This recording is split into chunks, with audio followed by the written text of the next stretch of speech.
Gotcha.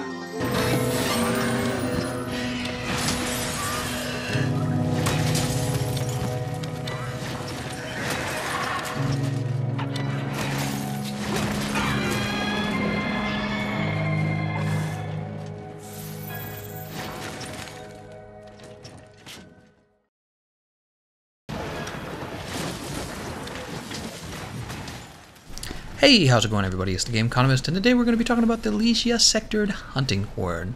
To take it to its last upgrade, you are going to need a very rare Legiana gem, as well as 2 day Aura Claws, so it's kind of expensive to take to its last upgrade.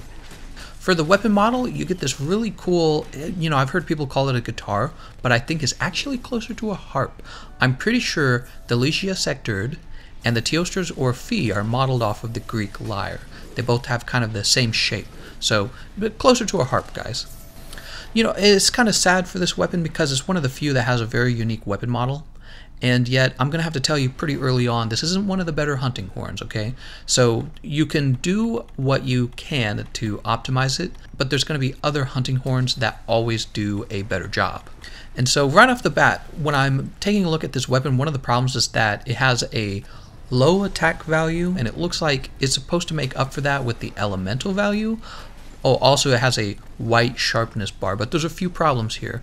In this iteration of Monster Hunter, it seems like raw damage is a lot more valuable than elemental damage. And so having a low attack value but a high elemental value is not actually very good in this game. And when I go out to test it, yeah, it really doesn't do a lot of damage. On top of that, we always examine the buffs that you get when you're using a hunting horn. Legia Sector doesn't get the very valuable attack up buff, so you're having trouble doing enough damage with the Legia Sectored. As for the white sharpness bar, that means you're going to get a higher damage multiplier than a blue sharpness bar would give you.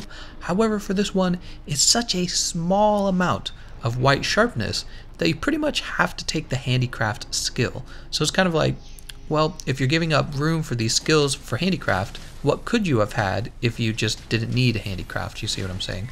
In other words, the white sharpness bar kind of levels itself out. The other things I notice about this is that it doesn't have any decorations, and it only has 2 augmentation slots. So honestly, it's not like it gets really powerful at some point, late into the game when you've got all the decorations and you've got everything you need to augment it twice. It's never going to be really powerful, and it's kind of a letdown. So I guess the last thing we should do is go ahead and analyze the buffs on this weapon. One of the first things I noticed is that it doesn't have a super pound performance. A super pound performance is where you can play 3 of the double notes, and then you can go into a performance. Well, that's ideal because it allows you to spam the super pound, which is the most damaging move. And then when the monster is down, you're able to use a performance as well. Since it doesn't have that, you're not going to be able to get as much damage out of the actual move set as some of the other hunting horns. And then when we take a look at the buffs themselves, we have stamina use reduced. Now that one's actually good if you have a team of archers, if you have a team of players using the bow, right? Because if they're using the bow, the stamina use directly contributes to their output. For everyone else, it's just okay. It's not really important. Then you have wind pressure negated. It's taken a little bit of time, but I'm not a fan of this one. It basically takes up a buff you could have had and gives you wind pressure instead. The wind pressure negated, you got monsters like Paolumu. They'll shoot a burst of air at you. Doesn't even do any damage. It just makes you stagger for a little while, kind of like tremors. And honestly, it's not that important. Then you have defense up large. Defense up large is always good. Defense up large is never as good as attack up large. That's because, and this is my opinion, in this game it's very easy to get enough defense needed to be survivable. It's much harder to increase your attack. So it has the defense up large buff. That's great, but it's lacking the attack up large buff. Finally, we see that it has health recovery, and then it also has health recovery medium plus antidote. So I think kind of the idea behind this hunting horn is you're able to put the defense up onto your team, and then you're able to heal them as well. It's kind of like a combination, healing and defense. Finally, we have the health recovery small and the health recovery medium antidote. So when I see this, what I get out of it is they intend for you to give your team the defense up large buff, and then they want you to be a healer for your team using health recovery or health recovery medium. And I don't really feel like it's necessary. You'd have to have a team that's really, really kind of like a glass cannon team for all of that to make sense. You don't need both defense up large and health recovery medium. Another thing I would point out is that versus a lot of the monsters, there's only a few of them that poison you, right? Any of the flying wyverns, like Rathalos, right, or the pink Raytheon, those would be the monsters where you need the antidote, but none of them are weak to ice. So it's kind of like, in fact, most of them are strong against ice. It doesn't actually make sense. And then Pukey, you shouldn't be having trouble with him anyways. So the health recovery medium plus antidote doesn't really belong on this weapon, I feel like. Finally, again, the stamina use reduce is really nice. You got to be on a team with people using the bow.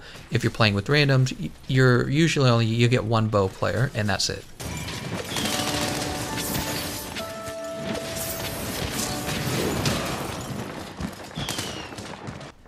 Building for this weapon is going to be very similar to building for any of the hunting horns, except you'll consider the ice attack skill.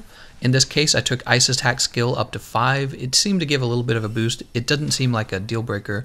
The other one, of course, I already mentioned, handicraft. Even taking handicraft to level 1 makes a significant difference, so I definitely recommend having the handicraft skill.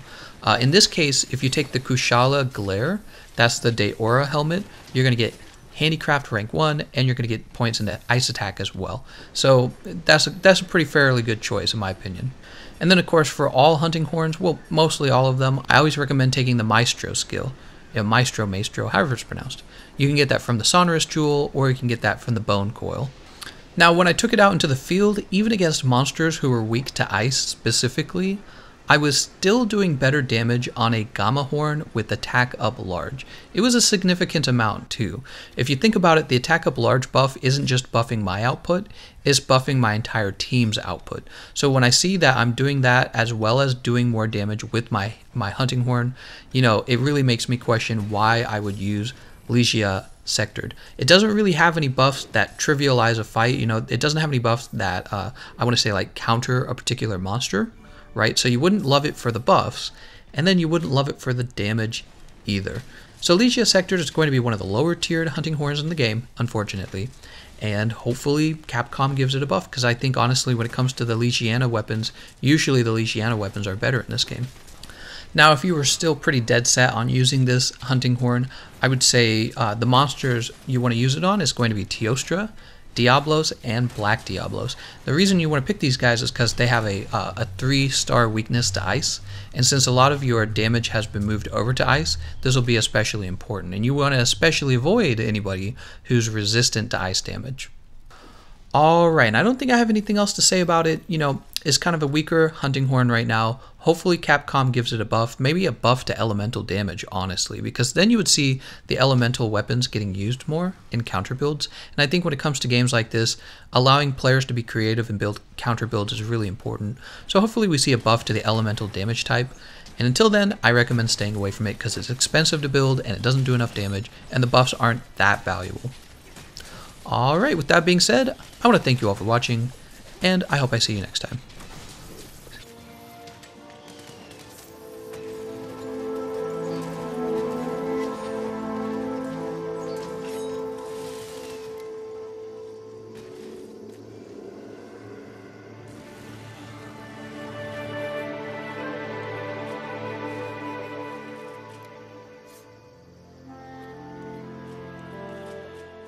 Really? Oh my gosh, you guys! I just want to thank y'all so much!